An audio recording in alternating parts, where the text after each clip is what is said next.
안녕하세요. 마태복음 10장 시작합니다. 예수님께서는 12명의 제자를 한 명 한 명 다 찾아가셔서 나를 따르라 하며 부르셨고요. 산상수훈 외에도 제자의 길에 대해 가르치시고 천국 복음에 대해서도 가르치셨습니다. 그리고 치유 사역을 통해서도 옛 선지자들이 예언한 메시아가 예수님 자신임을 나타내셨습니다. 그리고 10장은 예수님이 12제자를 이스라엘 여러 지역으로 파송하시면서 당부 말씀을 하시는 내용입니다. 예수님의 12제자는 시몬 베드로와 그의 형제 안드레, 세베대의 아들 야고보와 그의 형제 요한, 빌립, 바돌로메, 도마, 세리였던 마태, 알페오의 아들 야고보, 다데오, 가나나인 시몬, 그리고 가롯 유다, 이렇게 12명입니다. 예수님은 이 12명을 사도라고 칭하셨는데요. 여기서 사도는 보낼 사, 무리 도, 보냄을 받은 무리라는 뜻입니다. 예수님은 이 12사도에게 더러운 귀신을 쫓아내며 모든 병과 모든 약한 것을 고치는 권능을 주셨답니다. 그리고 12사도를 내보내시면서 이방인의 길로도 가지 말고 사마리아인의 고을에도 들어가지 말고 오히려 이스라엘 집에 잃어버린 양에게로 가라. 가면서 전파하여 말하되 천국이 가까이 왔다 하고 병든 자를 고치며 죽은 자를 살리며 나병 환자를 깨끗하게 하여 귀신을 쫓아내되 너희가 거저 받았으니 거저 주어라 라고 하셨습니다. 이방인보다 먼저 이스라엘 백성에게 복음을 전해라. 또 병을 고치고 귀신을 쫓는 능력을 너희가 거저 받았으니까 돈 받지 말고 그냥 고쳐주어라 라고 하신 겁니다.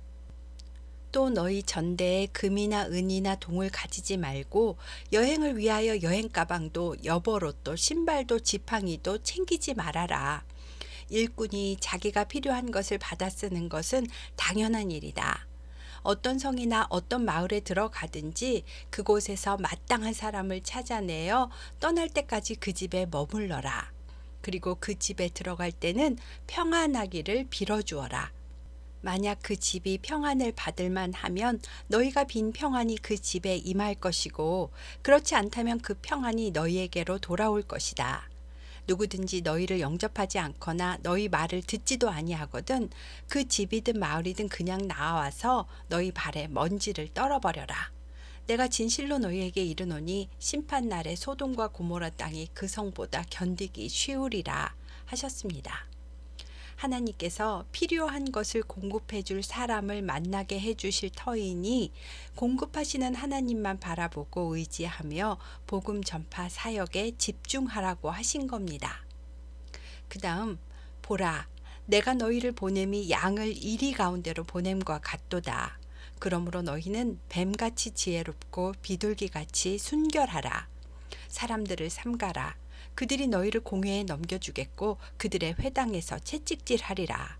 또 너희가 나로 말미암아 총독들과 임금들 앞에 끌려가리니 이는 그들과 이방인들에게 증거가 되게 하려 하심이라. 너희를 넘겨줄 때에 어떻게 말할까 무엇을 말할까 염려하지 말아라. 그때 너희에게 할 말을 주시리니 말하는 이는 너희가 아니라 너희 속에서 말씀하시는 이 곧 너희 아버지의 성령이시니라. 장차 형제가 형제를 아버지가 자식을 죽이는 데에 내어주며 자식들이 부모를 대적하여 죽게 하리라. 또 너희가 내 이름으로 말미암아 모든 사람에게 미움을 받을 것이나 끝까지 견디는 자는 구원을 얻으리라.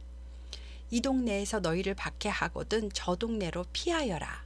내가 진실로 너희에게 이르노니 이스라엘의 모든 동네를 다 다니지 못하여서 인자가 오리라 하셨습니다. 복음 전도자가 유대인의 마을로 들어가서 복음을 전하면 박해를 받게 될 것이다. 그러니 지혜롭게 복음을 전파해라. 만약에 회당에서 채찍을 맞게 되고 예수님 때문에 총독들과 임금들 앞에 끌려간다 하더라도 두려워하지 말아라. 나중에는 그것이 복음 전파의 증거가 될 것이다.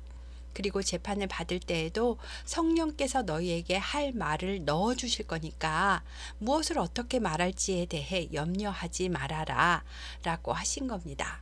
그리고 이어서 하신 말씀은 장차 어떤 가족이든지 가족 중에 한 사람이 복음을 받아들이게 될 경우 그 가족 구성원들끼리는 쉽게 끝나지 않는 분쟁이 생길 수밖에 없을 것이다.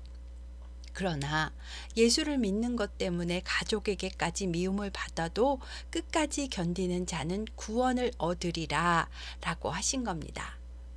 이어서 제자가 스승보다 높을 수 없고 종이 자기 상전보다 높지 못하기 때문에 제자가 스승만큼 되고 종이 주인만큼만 된다면 그것으로 족하도다. 사람들이 집주인인 나를 바알세불이라 하였거든. 하물며 내 집안 사람들이 너희들에게는 얼마나 더 심하게 대하겠느냐. 그러나 너희는 그들을 두려워하지 말아라. 너희가 오해를 받을 것이지만 감추인 것이 드러나지 않을 것이 없고 숨은 것이 알려지지 않을 것이 없느니라. 내가 너희에게 어두운 데서 이르는 것을 너희는 장차 광명한 데에서 밝히 말하며 너희가 귓속말로 듣는 것을 나중에는 집 위에서 당당히 전파하여라. 몸은 죽어도 영혼은 능히 죽이지 못하는 자들을 두려워하지 말고 오직 몸과 영혼을 능히 지옥에 멸하실 수 있는 이를 두려워하라. 참새 2마리가 한 아사리온에 팔리지 않느냐? 그러나 너희 아버지께서 허락하지 않으신다면 그 참새 1마리도 땅에 떨어지지 않을 것이다. 하나님께서는 너희의 머리털까지도 다 세신 바 되었나니 두려워하지 말아라. 너희는 많은 참새보다 귀하니라. 누구든지 사람들 앞에서 나는 예수 믿는 사람입니다 라고 나를 시인하면 나도 하늘에 계신 내 아버지 앞에서 그를 시인할 것이요. 누구든지 사람들 앞에서 나는 예수를 모릅니다 라고 나를 부인하면 나도 하늘에 계신 내 아버지 앞에서 그를 부인하리라. 내가 세상에 화평을 주러 온 줄로 생각하지 말아라. 화평이 아니요 검을 주러 왔노라. 내가 온 곳은 사람이 그 아버지와 딸이 어머니와 며느리가 시어머니와 불화하게 하려 함이니 사람의 원수가 자기 집안 식구리라. 이 말은요, 복음을 전파하면 이방인보다 유대인들이 남들보다 가족들의 박해가 더 심할 것이란 말이고, 불화한다는 것은 가족들이 믿는 자와 믿지 않는 자로 나뉘게 될 거라는 말입니다. 예수를 따른다는 것은 세상과 좋게 좋게 서로 타협하며 불의와 손을 잡더라도 서로 간에 불화가 없도록 하는 것이 아니기 때문에 아버지나 어머니를 나보다 더 사랑하는 자는 내게 합당하지 아니하고 아들이나 딸을 나보다 더 사랑하는 자도 내게 합당하지 아니하며 또 자기 십자가를 지고 나를 따르지 않는 자도 내게 합당하지 아니하니라 라고 하십니다. 그렇다고 가족들과 싸우라는 것이 아니고요. 불화가 생기더라도 끝까지 잘 참고 믿음을 지키라는 말입니다. 세상과 타협하면서 자기 목숨을 구하는 자는 구원을 잃을 것이요. 나를 위하여 자기 목숨을 잃는 자는 구원을 얻으리라. 너희를 영접하는 자는 나를 영접하는 것이요. 나를 영접하는 자는 나를 보내신 이를 영접하는 것이니라. 선지자의 이름으로 선지자를 영접하는 자는 선지자의 상을 받을 것이요. 의인의 이름으로 의인을 영접하는 자는 의인의 상을 받을 것이다. 또 누구든지 제자의 이름으로 이 작은 자 중 하나에게 냉수 한 그릇이라도 주는 자는 내가 진실로 너희에게 이르노니 그 사람이 결단코 상을 잃지 아니하리라 라고 하시며 10장이 끝납니다. 사역자들이 전하는 복음을 받아들이고 환대하는 자들은 복음 전도자와 동일한 상을 받을 거라는 말입니다. 제자를 파송하시는 예수님의 긴 당부 말씀을 간단하게 요약한다면 예수의 제자로 나아가 복음 전파하는 길은 고난과 핍박이 따르는 길이다. 하지만 어떠한 상황에도 두려워하지 말아라. 머리털 하나까지 세시는 하나님은 너희를 보고 계시고 지키고 계신다. 먹고 사는 문제에 대한 염려는 하지 말고 너희가 사역하면서 사역을 도와줄 합당한 사람을 찾아서 너희 쓸 것을 공급받도록 해라. 너희를 환대하는 자들은 구원을 얻고 그 상을 받을 것이다. 어려운 일이 닥쳐도 적당히 위기를 모면하려고 타협하거나 예수를 부인하면 안 된다. 비록 사랑하는 가족에게까지 박해를 받더라도 너희는 생명을 위해 믿음을 잃지 말아라 라고 하신 겁니다. 다음은 11장입니다. 예수님께서 12 제자에게 명하기를 마치시고 제자들은 아마도 갈릴리 주변 동네로 흩어져서 복음을 전파하러 나갔을 겁니다. 그리고 예수님도 그들이 전하는 여러 동네를 함께 다니시면서 가르치시며 전도하시려고 나아가십니다. 마가복음 6장 30절을 보면 제자들이 전도 여행을 마치고 예수님께 돌아와서 전도 여행 중에 자신들에게 있었던 일들을 낱낱이 보고했다라고 설명되어 있습니다. 이렇게 예수님은 제자들을 양육하고 훈련하시면서 피드백을 주고 계신다는 것을 알 수 있습니다. 그러던 어느 날 옥에 갇힌 세례 요한이 제자들을 통하여 그리스도께서 그동안 하신 일들에 대해 듣고 요한이 자기 제자들을 예수님께 보냅니다. 그리고 오실 그이가 당신이 오니까 우리가 다른 일을 기다리오니까? 라고 물어보고 오라고 했답니다. 세례 요한의 제자들은 예수님이 메시아가 맞다면 예수님은 자기들의 스승에게 세례도 받으신 분인데 옥에 갇힌 세례 요한을 구해 주셔야 유대인의 왕의 자격이 있지 않은가? 라고 생각했던 것 같습니다. 세례 요한은 옷 한 벌도 제대로 못 입고 광야에서 제대로 먹지도 못하고 많은 사람들에게 세례를 베풀다가 감옥에 가게 되었는데 금욕적인 생활을 했던 세례 요한의 제자들이 보기에 예수님은 금식도 안 하고 세리와 죄인들과 함께 먹고 마시니까요. 예수님이 세속적인 사람으로 보였을 겁니다. 그래서 스승인 세례 요한에게 이런 말 저런 말을 했을 테고 세례 요한은 너희들이 직접 가서 뵙고 물어봐라. 내가 보냈다고 하고 오실 메시아가 맞는지 직접 대면하여 물어봐라. 하고 보냈던 상황일 겁니다. 태중에 있을 때부터 성령 충만하여 예수님을 알아본 세례 요한인데요. 감옥에 갇혔다고 야, 예수님이 어떻게 나를 이렇게 모른 척할 수가 있냐? 제자들아, 예수님한테 당신이 진짜 메시아가 맞는지 물어보고 와라.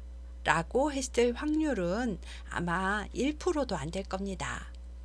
예수님은 요한의 제자들에게 가서 너희가 듣고 보는 것을 요한에게 알리되 맹인이 보며 못 걷는 사람이 걸으며 나병 환자가 깨끗함을 받으며 못 듣는 자가 들으며 죽은 자가 살아나며 가난한 자에게 복음이 전파된다 하라.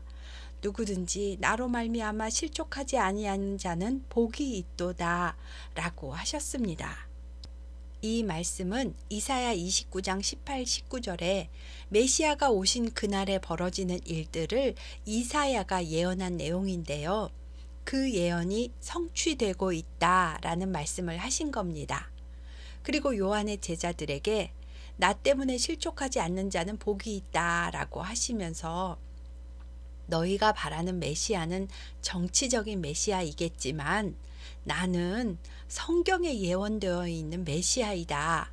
보아라, 옛 선지자의 예언대로 이루어지고 있지 않느냐 라고 하신 겁니다.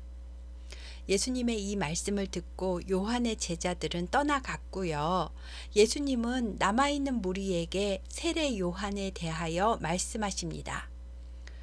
너희가 그 전에 광야로 나갔던 것은 광야에서 외치는 선지자인 세례 요한을 보려고 나갔던 것이고 그래서 세례 요한에게 세례도 받았던 것이 아니냐? 세례 요한은 말라기 3장 1절에 내가 내 사자를 내 앞에 보내노니 그가 내 길을 내 앞에 준비하리라 라고 예언된 그 선지자이다. 세례 요한은 선지자보다 더 나은 자이며 여자가 낳은 자 중에 가장 큰 자이다.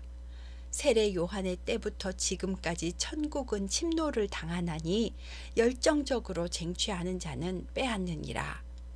모든 선지자와 율법이 예언한 것은 세례 요한까지이니 율법이 세례 요한까지는 그 예언적 기능을 다할 것이며 예수님을 통한 하늘나라가 시작되기에 앞서서 하나님의 섭리 가운데 세례 요한이 구약의 마지막 선지자 사역을 하고 있는 것이다. 만일 너희가 받아들이기를 원한다면 말라기서 마지막에 오리라 한 엘리야가 곧 이 사람이니라 라고 하셨습니다.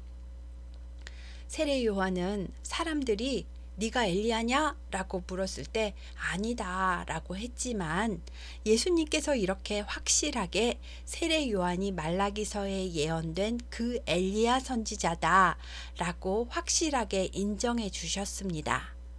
제가 말라기서 마지막에 엘리야 선지자가 예수님일 것 같다고 했었는데요. 죄송합니다. 정정하겠습니다. 말라기서 영상 댓글에도 정정 글을 올렸으니까요. 참고해 주시기 바랍니다.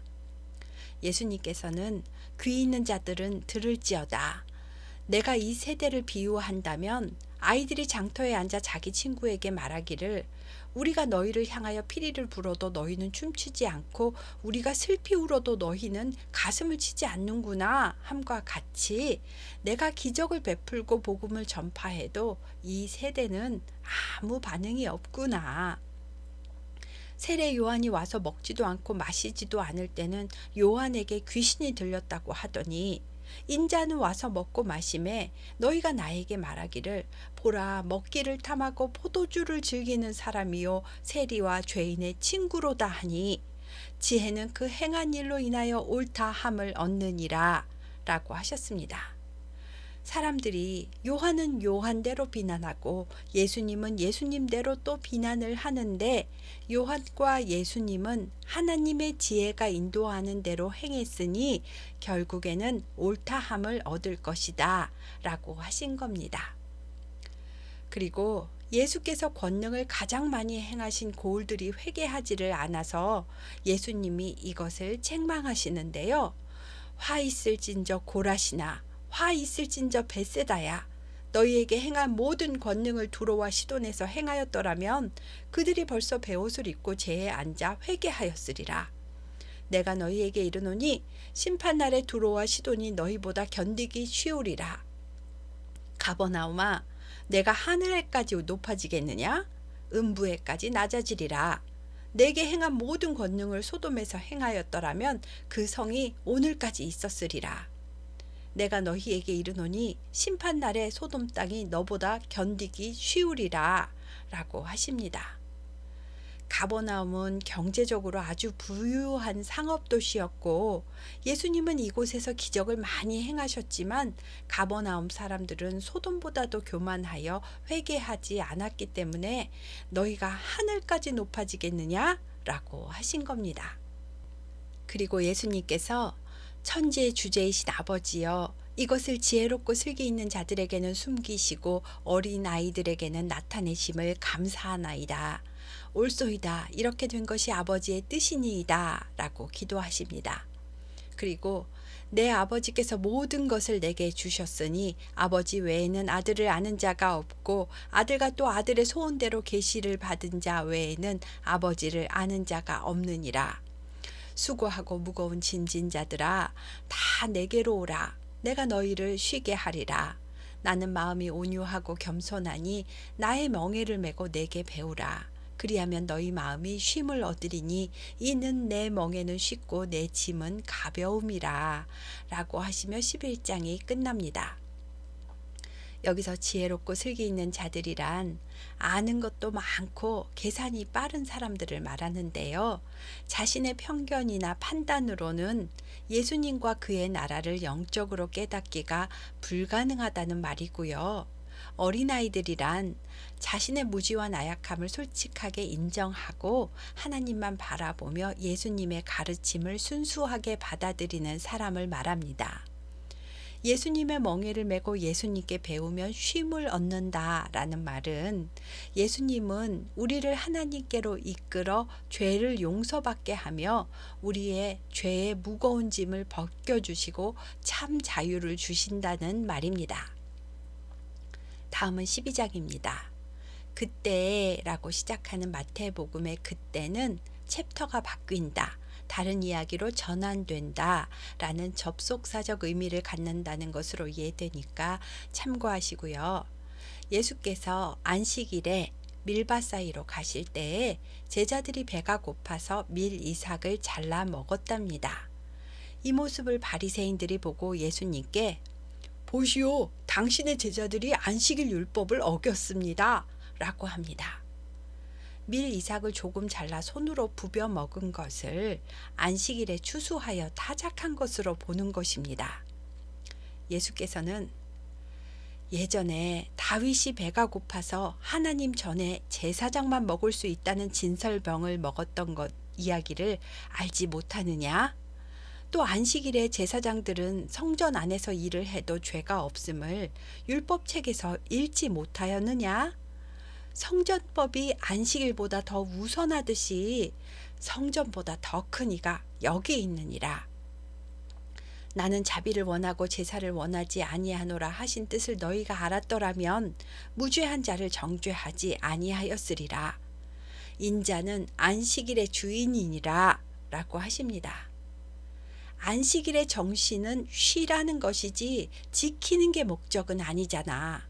안식일에 배고픈 자가 밀을 조금 부벼 먹었다고 그것을 정죄하다니. 나는 안식일의 주인이다 하셨습니다.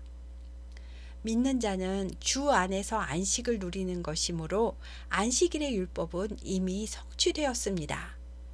안식일은 날과 절기가 아니며 우리가 진정 주 안에서 쉼을 누리고 안식을 누리고 있는가가 중요한 것입니다. 우리가 예배 드리는 주일날은 초대교회 때 안식일날 회당 예배를 드려지게 되므로 시작되었고요. 그 후에는 예수님이 부활하신 날 모여서 예배 드리자 하여 그 모여 예배 드린 날이 주님의 날, 즉 주일이 된 것입니다. 주일날 교회에 나가서 예배하는 것이 안식일을 지키는 것과는 다르다는 것을 잘 분별하셨으면 좋겠습니다. 그리스도인의 안식은 그가 주 안에 있는가 주 밖에 있는가로 구별하는 것입니다. 예수님은 이 말씀을 마치고 유대인들의 회당에 들어가셨습니다. 회당 안에는 한쪽 손 마른 사람이 있었답니다. 사람들은 예수를 고발하려는 구실을 만들려고 예수님, 안식일에 병을 고치는 것이 옳으니까? 라고 의도적인 질문을 합니다. 그러자 예수께서 너희 중에 어떤 사람이 양이 한 마리 있는데 안식일에 그 양이 구덩이에 빠졌으면 그 양을 붙잡아 꺼내주지 않겠느냐? 하물며 사람이 양보다 얼마나 더 귀하냐? 그러므로 안식일에 선을 행하는 것이 옳으니라 라고 하시며 손 마른 자의 손을 고쳐주셨습니다. 이것을 보고 바리새인들은 나가서 어떻게 하여 예수를 죽일지 의논을 했답니다. 예수님은 그들의 생각을 아시고 회당에서 나오셨고 많은 사람들이 예수님을 따릅니다. 예수님은 그들의 병을 다 고쳐주신 다음 자기를 나타내지 말라고 경고하셨답니다. 사람들에게 정치적인 메시아로 소문이 나는 것을 경계하시는 겁니다. 이것은 이사야 42장 1절에서 4절에 보라 내가 택한 종 곧 내 마음에 기뻐하는 바 내가 사랑하는 자로다. 내가 내 영을 그에게 줄 터이니 그가 심판을 이방에 알게 하리라. 그는 다투지도 아니하며 들레지도 아니하리니 아무도 길에서 그 소리를 듣지 못하리라. 상한 갈대를 꺾지 아니하며 꺼져가는 심지를 끄지 아니하기를 심판하여 이길 때까지 하리니 또한 이방들이 그의 이름을 바라리라 함을 이루려 하심이랍니다. 어느 날 또 사람들이 귀신 들려 눈도 멀고 말도 못하는 사람을 데리고 예수님께 왔는데 예수님께서 고쳐주셨습니다. 이것을 보고 많은 사람들이 다 놀라서 이분이 바로 메시아로 예언된 그 다윗의 자손인가 보다 라고 하자 바리새인들이 이 말을 듣고 저자가 귀신의 왕 바알세불의 능력을 힘입지 않고는 귀신을 쫓아내지 못하느니라 라고 합니다.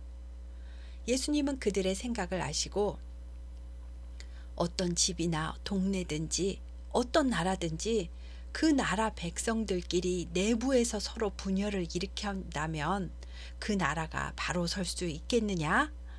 결국에는 망하여 황폐해지지 않겠느냐? 만일 사탄이 사탄을 쫓아낸다면 스스로 분쟁하는 것인데 그리하고서야 어떻게 그의 나라가 서겠느냐? 또 내가 바알세불을 힘입어 귀신을 쫓아내었다면 너희 바리새인들과 너희 제자들은 누구를 힘입어서 귀신을 쫓아내는 것이냐? 너희 제자들은 하나님을 힘입어 귀신을 쫓아내는 것이고 나는 사탄의 힘으로 귀신을 쫓아낸다고 말하는 것이냐? 그것이 말이 된다고 생각하느냐? 그러나 내가 하나님의 성령을 힘입어 귀신을 쫓아내는 것이라면 하나님의 나라가 이미 너희에게 임하였느니라. 사람이 먼저 강한 자를 결박하지 않고서야 어떻게 그 강한 자의 집에 들어가 그 세간을 강탈하겠느냐. 강한 자를 먼저 결박한 후에야 그 집을 강탈하리라. 나는 사탄보다 강한 자니라. 나와 함께 하지 아니하는 자는 나를 반대하는 자요 나와 함께 모으지 아니하는 자는 해치는 자니라. 그러므로 내가 너희에게 이르노니 사람에 대한 모든 죄와 모독은 사하심을 얻되 성령을 모독하는 것은 사하심을 얻지 못하겠고 또 누구든지 말로 인자를 거역하면 사하심을 얻되 누구든지 말로 성령을 거역하면 이 세상과 오는 세상에서도 사하심을 얻지 못하리라. 나무도 좋고 열매도 좋다 하든지 나무도 좋지 않고 열매도 좋지 않다 하든지 해라. 그 열매로 나무를 아느니라. 독사의 자식들아, 너희는 악하니 어떻게 선한 말을 할 수 있느냐? 이는 마음에 가득한 것을 입으로 말함이니라. 선한 사람은 그 쌓은 선에서 선한 것을 내고 악한 사람은 그 쌓은 악에서 악한 것을 내느니라. 내가 너희에게 이르노니 사람이 무슨 무익한 말을 하든지 심판날에 이에 대하여 신문을 받으리니 내 말로 의롭다 함을 받고 내 말로 정죄함을 받으리라 라고 하셨습니다. 사람들이 지금은 예수님을 거역하고 복음을 거절한다고 해도 나중에 회개하고 돌아온다면 용서를 받을 수 있다. 하지만 하나님의 영인 성령의 인도하심과 복음 사역을 의도적으로 방해하고 음해하려 하면 그것은 용서를 받지 못할 것이다. 너희 마음에 악이 가득하니 너희 입에서도 악한 말만 나오는구나 라고 하신 겁니다. 그때 서기관과 바리새인 중 몇 사람이 선생님이여 우리에게 표적 보여주시기를 원하나이다 라고 하자 악하고 음란한 세대가 표적을 구하나 선지자 요나의 표적밖에는 보일 표적이 없느니라. 요나가 밤낮 사흘 동안 큰 물고기 뱃속에 있었던 것 같이 인자도 밤낮 사흘 동안 땅속에 있으리라. 심판때에 니느웨 사람들이 일어나 이 세대 사람을 정죄하리니 이것은 그들이 요나의 전도를 듣고 회개하였음이거니와 요나보다 더 큰 이가 여기 있으며 심판때에 남방 여왕이 일어나 이 세대 사람을 정죄하리니 이는 그가 솔로몬의 지혜로운 말을 들으려고 땅끝에서 왔음이거니와 솔로몬보다 더 큰 이가 여기 있느니라. 더러운 귀신이 사람에게서 나갔을 때 물 없는 곳으로 다니면서 쉬기를 구하되 쉴 곳을 얻지 못하고 이에 이르되 내가 나온 내 집으로 돌아가리라 하고 와서 보니 그 집이 비고 청소되고 수리되었거늘 이에 가서 저보다 더 악한 귀신 7을 데리고 들어가서 거하니 그 사람의 나중 형편이 전보다 더욱 심하게 되느니라. 이 악한 세대가 또한 이렇게 되리라 라고 하셨습니다. 니느웨 성은 요나의 말을 듣고 회개했었는데 이스라엘은 요나보다 더 큰 사람인 예수님의 말씀을 듣고도 회개하지 않았고 솔로몬 때 남방 여왕은 솔로몬의 지혜의 말을 들으려고 땅끝처럼 먼 곳에서 예물을 들고 찾아왔었는데 솔로몬보다 더 큰 예수님이 이스라엘 안에서 지혜의 말씀을 주시는데도 이 백성은 귀를 기울여 듣지 않으니 이 세대가 더 악하다라고 하신 겁니다. 그리고 예수님이 아무리 귀신을 쫓아주셔도 그 사람의 마음에 예수님을 주인으로 모시고 살지 않으면 귀신은 다른 악한 귀신들까지 다 데리고 다시 들어올 수 있다고 하셨습니다. 예수님께서 무리에게 이런 말씀을 하고 계실 때에 예수님의 어머니와 동생들이 예수께 말하려고 밖에 서 있는 것을 보고 어떤 사람이 예수님, 어머니와 동생들이 밖에 와 있습니다. 라고 알려주자 예수님이 누가 내 어머니이며 내 동생들이냐 하시고 손을 내밀어 제자들을 가리키시면서 나의 어머니와 나의 동생들을 보아라. 누구든지 하늘에 계신 내 아버지의 뜻대로 하는 자가 내 형제요, 자매요, 어머니니라 라고 하셨답니다. 예수님께서 이렇게 말씀하심으로 교회 내에서 서로 형제님, 자매님 하고 부르게 된 것입니다. 주 안에서 안식을 누리는 우리는 한 성령으로 지음을 받고 있는 하나의 공동체이기 때문입니다. 여기까지가 12장까지 이야기입니다. 10장은 제자들을 파송하시면서 하신 당부 말씀이시고요. 11장은 세례 요한에 대한 말씀을 주셨습니다. 그리고 12장은 안식일에 대한 논쟁과 예수님이 안식일의 주인이심을 나타내는 말씀이었습니다. 12제자들은 예수님의 가르침을 받고 직접 전도 여행을 통해서 많은 것을 느끼고 진정한 안식일에 대해 깨닫고 서로 배우며 성장하고 있습니다. 한편 바리새인들은 완악한 마음으로 복음을 받지 못하고 예수님을 죽일 구실을 찾고 있습니다. 오늘은 10장부터 12장까지 했습니다. 감사합니다.